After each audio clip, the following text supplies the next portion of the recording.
The people you employ can make or break your business. So how do you keep them engaged, motivated, and working their best for you? Well, in this episode of Spotlight Sessions, we'll hear from business experts on the very important topic of HR.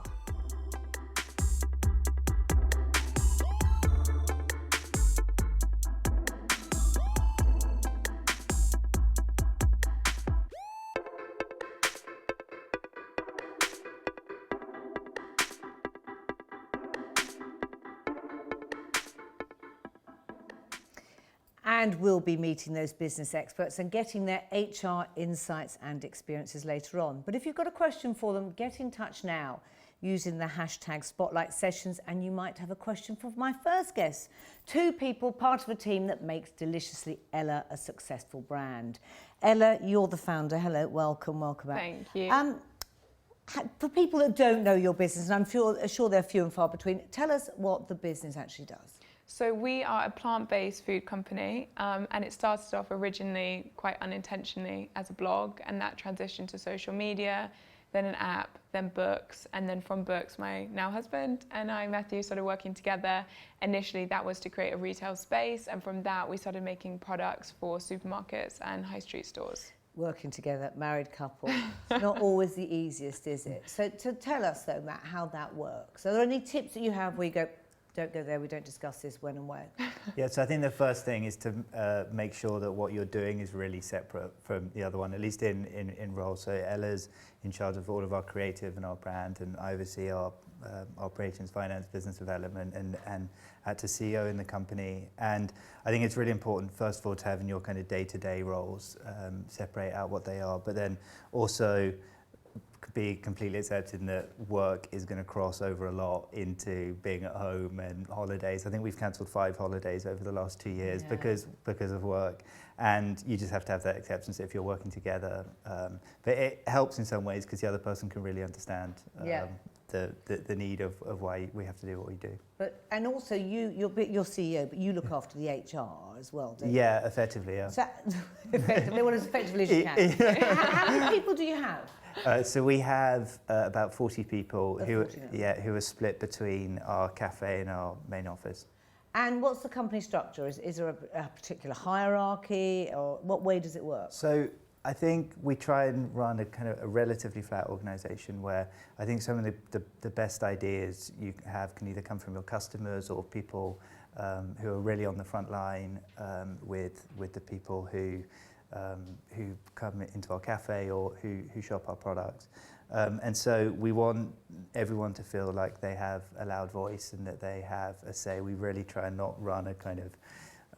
So do you have a company culture though? Have you written, this is what we're about, and therefore you show that to people straight away when they come into the business or at interview stage? Yeah, I think so. I think our kind of HR is really helped almost by our marketing.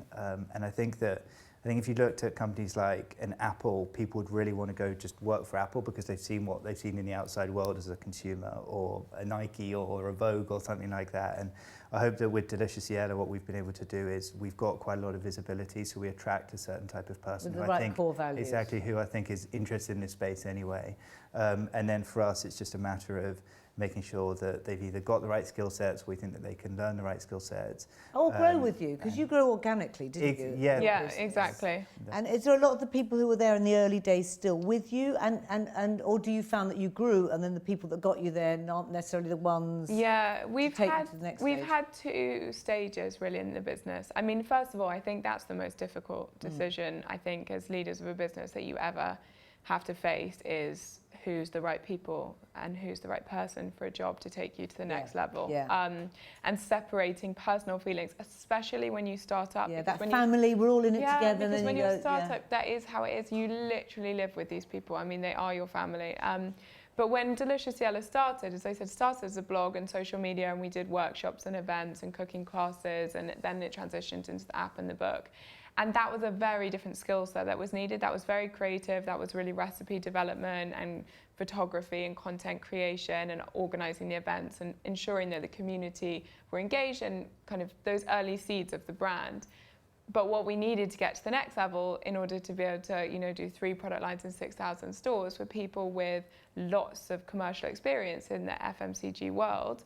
They weren't the same people. And going outside that same people into this new area, how did you find that? And who helped or advised you on getting the next team of people in? What sort of difficulties did you have? Well, I think for us, one of the challenges was that it is, we really try and run Delicious Yellow with kind of 2 dual aims. Obviously, we'd like to create a commercially successful business, but the kind of social impact of the business and encouraging people to eat well is equally, if not more important to us. And so finding people who were passionate about the growth of the company and experience in that space, but also passionate about what we do and plant-based cooking and getting people excited about broccoli. Yeah. Those 2 have to sit side by side. So people who really understand the brand and who have the experience is often tricky because we sometimes have people who don't necessarily. And also, we started very unconventionally. Our marketing up until a couple of months ago was entirely through social media. It was entirely organic. I run it all still. And, that getting people who want to buy into doing things in a slightly new and unconventional way is also a challenge. But in that, I think we found some unbelievable people because they think a little bit differently. They want a new challenge. And finding a team that gels well is also and keeping those people. So Matt, you look after the HR, and we've got a chap coming in later on who's got a employees benefits platform. Yeah.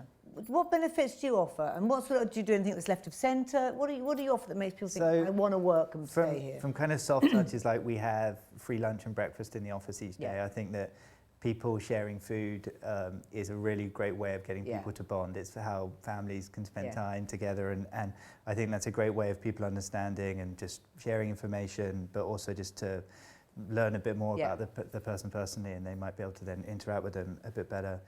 We also have the ability for people to earn options in the company, which I think is a very much a new kind of startup way of being that's probably originated from tech companies in the US, but we have the Are you transparent with the numbers and the profit with them as well? Yeah, we are. I mean, we operate completely as a team.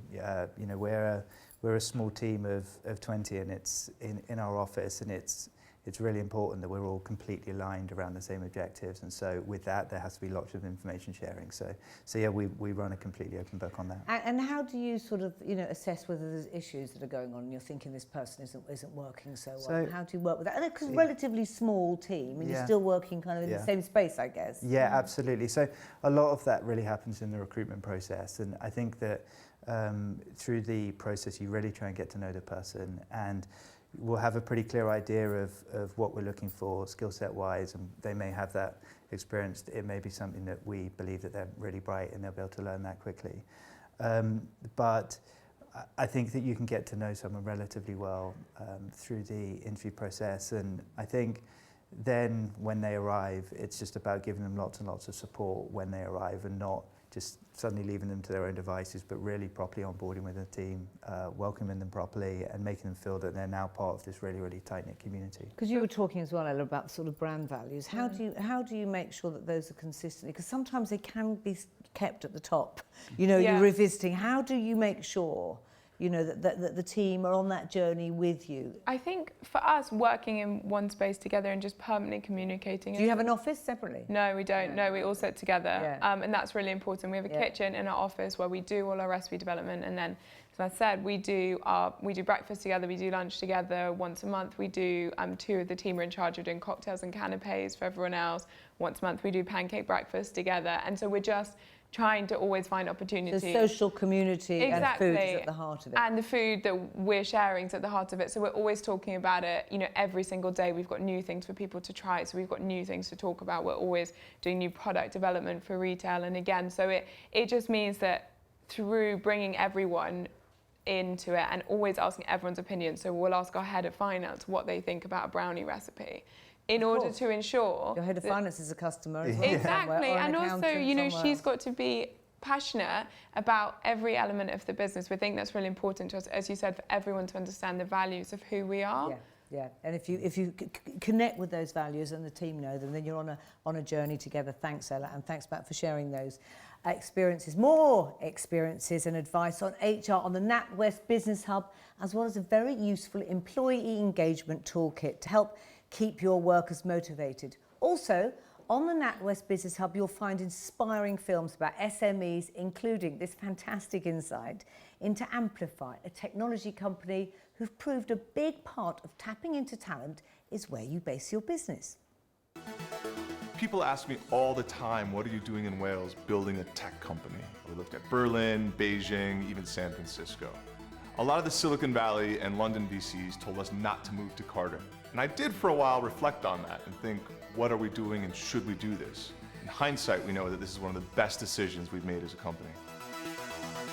The key reason for us coming here to Cardiff was access to talent. You've got 4 or 5 key universities on your doorstep, and it's about the talent coming out of those universities that we can tap into. For me, keeping the team motivated is basically my #1 job. It doesn't hurt that we have the cutest dog in the world, Milo, as our office dog. When you're starting a business, you have to assemble the best group of people possible. We have a high-performance culture, but one that's actually pretty laid back.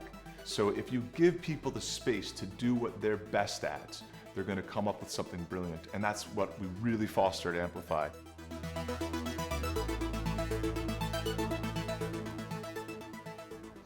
And 3 people who like to get the best out of their workers are today's HR experts. So welcome, Neil. Neil, you are HR for, well, we know that HR is a really hot topic for Severn Trent, 7,000 employees. What are your thoughts on the landscape? Because we're talking now about, every time I speak with people, we're talking about how to look after millennials, flexibility at work, getting women to the top of work. There's so many issues, and HR seems to be such an important topic, thank goodness. What do you think are the really big sort of new issues that people should be looking at? I mean, you're absolutely right. The workforce that you have within an organisation is critical to your organisational performance. And I think, increasingly what we're finding is employees are so used to interacting in different ways as consumers that when they come to work, they have different kind of expectations of employment. So whether that's your benefits, whether that's your pay, whether it's the learning or training that you give people, their expectation of what they receive from their employer is really quite different to perhaps when I started maybe 25, 30 years ago in the business. And talking about HR, most, you're in a business of 7,000, but most SMEs, what stage do you think they should be bringing an HR person into the business?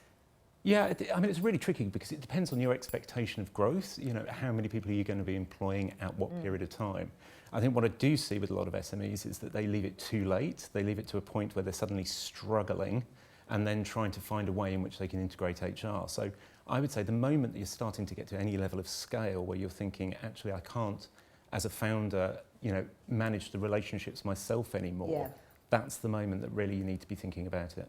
Okay, and Lynn, you're a consultant at NatWest Mentor. What are the big challenges that you see at the moment when it comes to HR practices?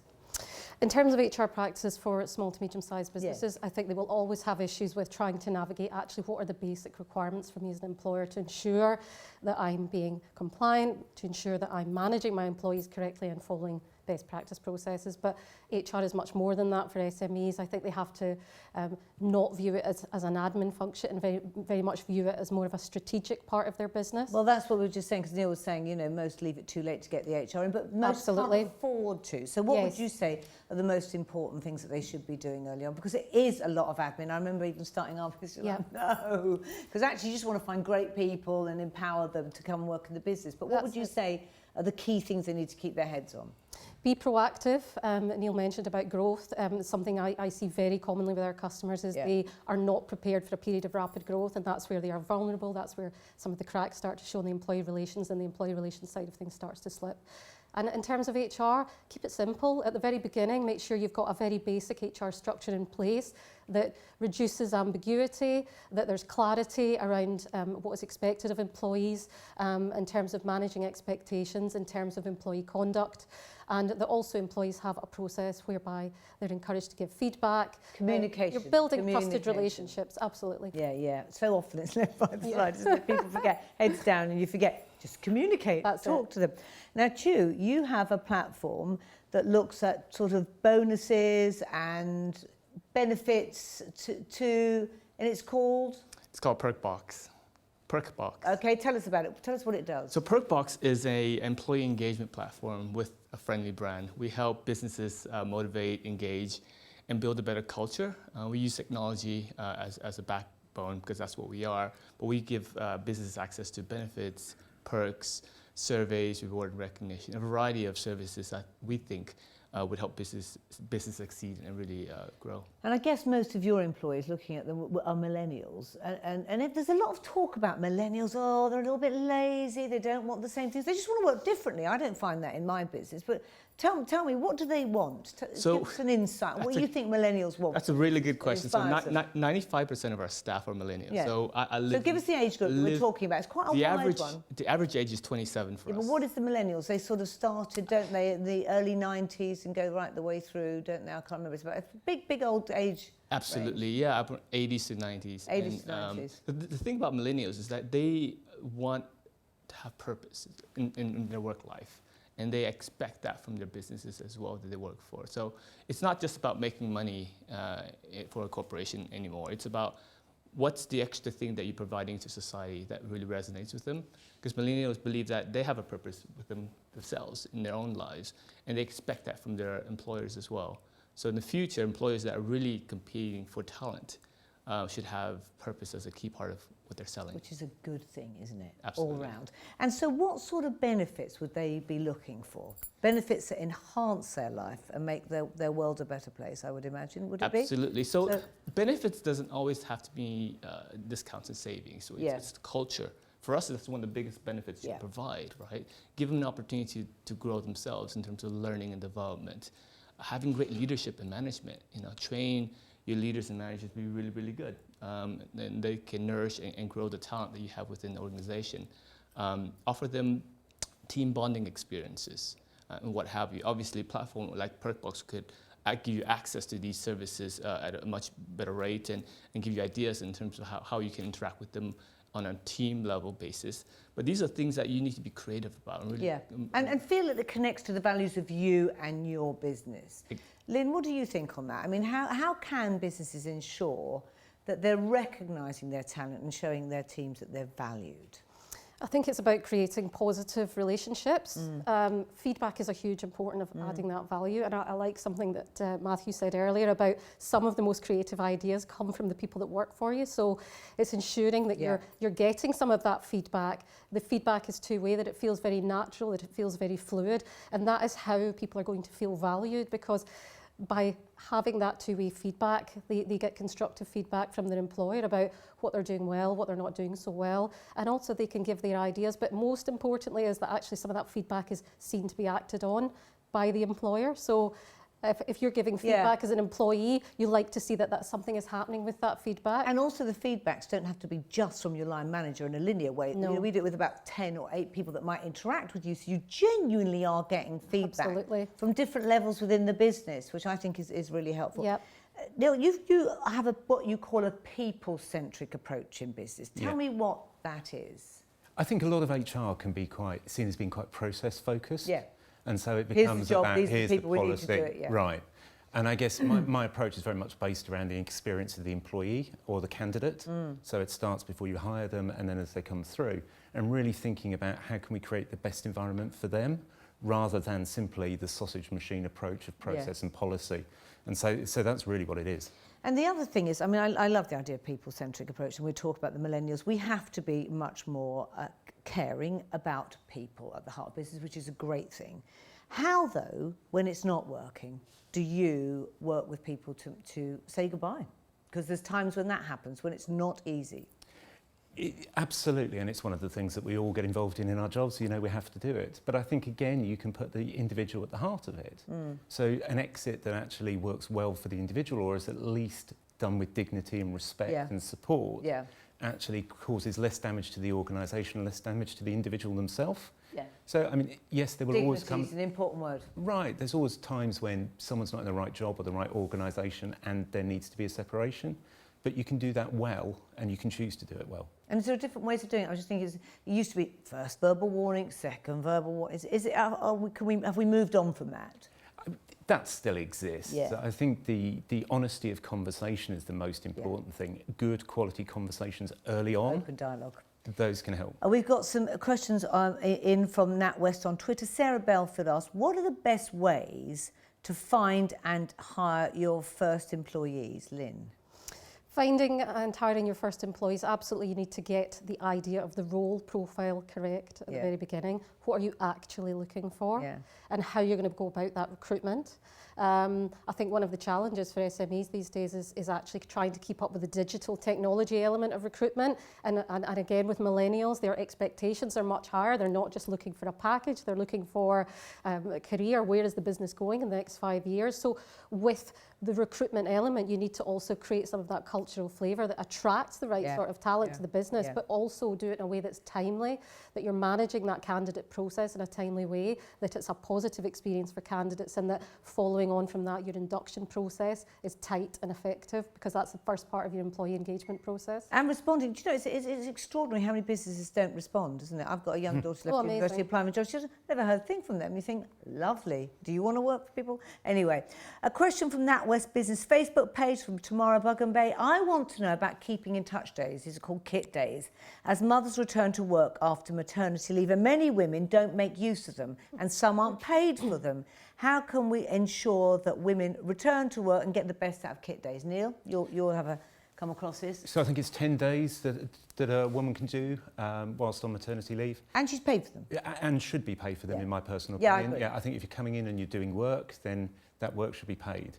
I think it's structuring the days, making sure they're really valuable. It's about keeping relationships up. It's about making sure that you're in touch with what's going on, and therefore hopefully making the return much easier when you get to the end of the maternity. Because this is a big issue. This is a big issue. Women returning, and we look at the stats of women at the top of business, and the elephant in the room, of course, is maternity leave and childcare. You've been a big advocate of getting women to the top of business. You know, tell me what businesses are doing wrong, and how can we make sure that more women are getting on in business? So I think that it's really a cultural aspect that we see within business. So appointments being made by generally white middle-aged men like myself. They're becoming an endangered species, I hear, Neil. Well, you better watch out. I'm not too worried. Just Most men are. Yeah, I think, you know, so what we need is more men championing the cause of diversity at the top level. And understanding what women and what the way women want to work. Well, not just women, but it could be socioeconomic diversity, it can be BAME, it can be gender. I think it's, you know, creating a workplace that is inclusive right at the top level. You did this at Random House, where you looked at trying to get people in who didn't have degrees or don't normally have access to what is very much a white middle class publishing work. How did you do that? So this was really about trying to throw open the door to the widest possible talent pool. And what we found was people were self-selecting and saying, I won't get into there, because they're a very white middle class industry. And so we removed the requirement for degrees, we took it out of our hiring process, and not only did we find that we hired more people who came from different backgrounds, but also from a wider range of universities, because, you know, ultimately we know education is not a meritocracy. And Chieu, I was looking at stats which are pretty worrying us. 12.5 million days were lost due to work-related stress and depression, which is terrible. What do you do about making sure that your workforce are healthy? So mental well-being is a big issue. It affects 1 out of 4.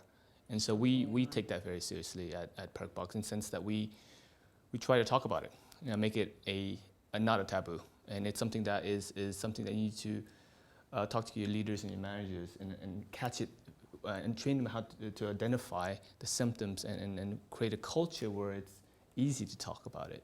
I think it's really important, and that's the real problem. It's a cultural taboo. How do you get beyond mental illnesses and stress-related activities and treat people like people? And feeling comfortable. So really a lot of what we're talking about today has been about culture, values, and creating spaces and places where people want to be. Thank you so much to my guests. That was terrific. If you want to know more about HR, then there's more information, tips and insights available on the NatWest Business Hub, where you'll also find our other spotlight sessions featuring expertise on marketing, cash flow, cybersecurity and exporting. See you next time. Goodbye for now.